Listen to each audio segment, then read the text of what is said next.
presented by V-Guard. चुनाव चल रहा है, क्या माहौल दिख रहा है आपके? लोग क्या बोल रहे हैं, क्या चर्चा? माहौल तो सब बीजेपी के लोग हैं। बीजेपी के क्या कारण है उसका? कारण यही है कि कुछ पॉलिसियाँ ऐसी हैं जो हम लोगों को फ़ायदा पहुंचाती है, लेकिन थोड़ा सा बस यही तो होता है कि हम लोग समाज की सेवा करते हैं, लेकिन समाज से बहुत पीछे हैं। कैसे बताइए, समझाइए। कारण वही है कि हम लोग समाज की सेवा करते हैं, लेकिन समाज से बहुत पीछे हैं। कि जैसे गाड़ी धक्का देते हैं गाड़ी में, और धक्का देने वाला पीछे होता है, गाड़ी आगे होती है। तो समाज के सभी वर्ग आगे हैं, हम लोग पीछे हैं।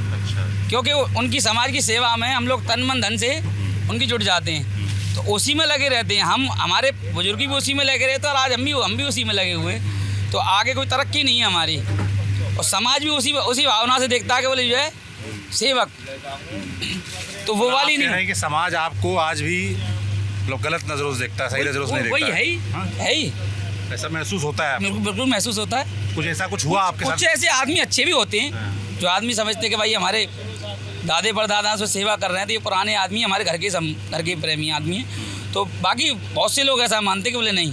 अच्छा, जैसे कुछ बताइए, कोई एग्जांपल बताइए, कोई उदाहरण दीजिए कि कोई आपके साथ भेदभाव हुआ? ना भेदभाव ऐसे नहीं, ये चीज़ गलत है। किसी के बारे में भी कहना ये चीज़ गलत है, लेकिन आज भी हम लोग इस चीज़ को महसूस करते हैं। वो ऑटोमेटिक दिखता है, सामने वाले के फेस से, चेहरे से दिखता है। क्या होना चाहिए, कैसे ठीक हो गई? तो कहने का ठीक तो ऐसे होगा कि अगर हम जागरूक हों और हम अपने बच्चों को पढ़ाएं, सबसे मेन चीज़ तो, क्योंकि साक्षरता नहीं हम लोगों में सबसे बड़ी बात है कि हम लोगों में साक्षरता नहीं है हमारे समाज में। क्यों नहीं है?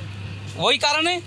उसमें क्या है, केवल किसकी नौकरी करोगे, बोले अपना काम करो, और काम करोगे तो उसी में अटके रहोगे।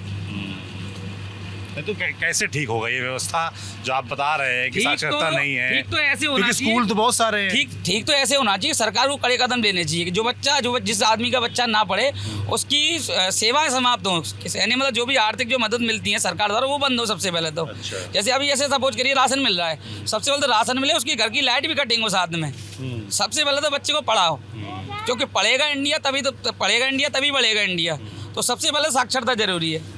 नहीं तो बच्चों आप लोग खुद से पढ़ाना चाहते हैं, आप कह रहे हैं व्यवस्थाएं नहीं ठीक। कुछ मजबूरियाँ ऐसी होती हैं भाई, घर की परेशानी ऐसी होती है कि भाई नहीं पढ़ा पाते। क्योंकि आप सब कुछ करिए कि जैसे हमारा मेन रोजगार है यही कपड़े धुलना, और हम उसको बंद कर दे तो आगे क्या खिलाएंगे बच्चों को, कैसे पढ़ाएंगे बच्चों को? और इसमें एक काम अगर आदमी एक बंदा अगर कमा रहा तो उससे गुजारा नहीं है घर का। भाई सब लगेंगे घर में। अब मेरे बच्चे हैं, 3 बच्चे हैं छोटे छोटे, वो एक 10 साल का बच्चा है, वो भी उसको भी कहते कि बेटा पिलो कवर तय कर दे तू। तो वो चीज़ सारी चीज़ें दूसरे को काम बटा रहे हैं। परिस्थितियां ऐसी हैं कि बच्चों से काम करवाना ही पड़ता है, कराना ही पड़ता है, और फिर वो बच्चा उसी में मन लग जाता है, फिर वो उसी में अटका रह जाता है। ये बहुत एक ज़रूरी बात है जो हम लोग को लगता है ना कि भाई क्यों नहीं पढ़ रहे बच्चे।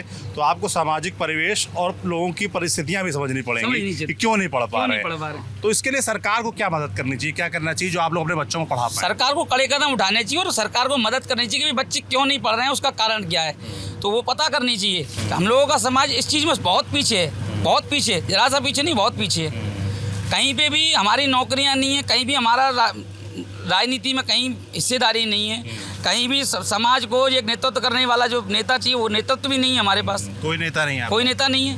अच्छा। शायद मेरे ख्याल से 2000 जब पहली बार योगी जी आए थे तो उस समय 13 विधायक थे, आज शायद 8 विधायक है अपने, तो और घट गए।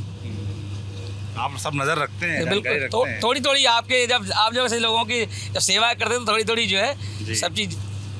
बिल्कुल ठीक बात है। तो किसमें कमाई कितनी हो जाती है काम को लेकर? कमाई तो इस समय जब योगी जी की सरकार आई है तो कहने का मतलब डबल हो गया काम। नहीं पहले तो जैसे आप सपोज करिए 15,000 कमाते थे लोग, तो आज 30,000 कमा रहे हो, और बड़ी अच्छी तरह से जमा।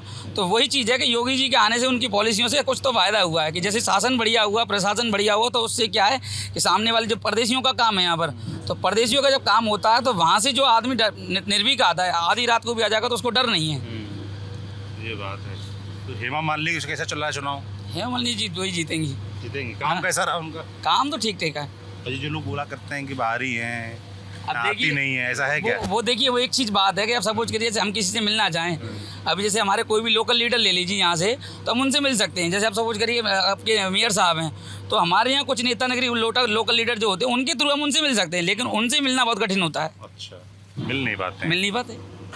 अभी कोई भी काम है तो सरकार को भी यहाँ जैसे देखनी चाहिए कि भाई हम लोग आज सपोज करिए कि आज 10-20 साल पहले आदमी के पास पंखे थे, पंखे के बाद कूलर हुए, कूलर के बाद एसी आई, लेकिन आज हम 20 साल 50 साल पहले भी इसी तरह कपड़े धुल रहे थे धूप में, और आज भी कपड़े धूप में ही धुल रहे हैं। मशीनें तो आ गई भैया जी, ये हम अपनी मेहनत द्वारा किसी का कोई सहयोग नहीं है, अपने मेहनत कौड़ी कौड़ी करके बिना कौड़ी कौड़ी करके इकट्ठा किया और उसको अपने बच्चों के सरकार जैसे बहुत सारी योजनाएं चलाती है ना, लोन वगैरह देती है कम कर्ज दरों पे, वो मिलता है आप लोगों उसको नहीं मिल पाता, क्योंकि उसका रीजन क्या है कि हम लोग अखबार नहीं पढ़ते, क्योंकि सुबह 7 बजे 5 बजे उठना और रात को 11 बजे 12 बजे फिर घर में घुसना। तो जैसे बैंक जाते हैं तो हाँ बताते नहीं भाई हमारी आर्थिक हालत कमजोर है, हम कमजोर वर्ग के हैं, तो मैं हमको जानता हूँ कि मेरी समझ से कम 50% लोगों के तो खाते ही नहीं होंगे। अच्छा, शायद मेरी जी तो कहते हैं सबके खाते खुलवा सबके खाते खुल रहे हैं, आप लोग लेकिन खाते क्यों नहीं खुले? नहीं मेरा तो है, लेकिन बहुत से लोगों के मैं एक अनुमान बता रहा हूँ कि बहुत से लोगों के यहाँ खाते भी नहीं होंगे।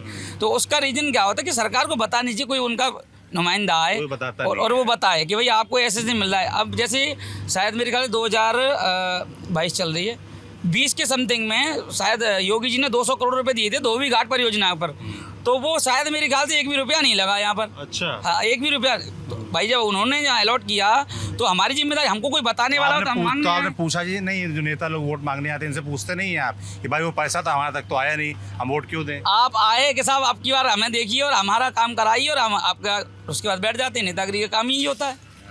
हम लोग तो बड़े सज्जन सीधे से आपके आदमी, आप कहीं पे भी पूछ लीजिए कि एक रिजर्व समाज सबसे ऐसा समाज है बड़ा सीधा, जिसको आप जैसे चाहेंगे वैसे मोड़ देंगे। तो लड़ाई झगड़ा नहीं, क्योंकि इससे काम से फुर्सत नहीं है। और आपने एक बहुत ज़रूरी बात भैया ने बोली कि भाई योजनाएं तो बहुत सारी चलती हैं पर हम लोग तक जानकारी नहीं मिल पाती, और ये बहुत बड़ी समस्या है। जानकारी नहीं मिल पाती तो उनका लाभ नहीं ले पाते। हाँ, ये मुद्रा योजना एक चलती है, पता है आपको? हाँ, मुद्रा योजना सर बता रहे 50,000 का या 2 लाख का। तो उसमें मिला किसी को? नहीं, कुछ नहीं मिला ना। आप लोग कभी गए बैंक में मांगा? नहीं लेने जाते हैं हम लोग। बोले पता लगा कि लोन के चक्कर में फिर बाद में हमको परेशानी हो, बच्चे परेशान हो, तो उस चक्कर में कोई लफड़े में पड़ना ही नहीं चाहता, क्योंकि इससे अच्छा है हम 2 रोटी कमाएंगे, 10 रुपये कमाएंगे और बड़े चैन से कमाएंगे और उसी को खर्च करेंगे, उसी को खाएंगे और उसी को बच्चों के लिए लगाएंगे।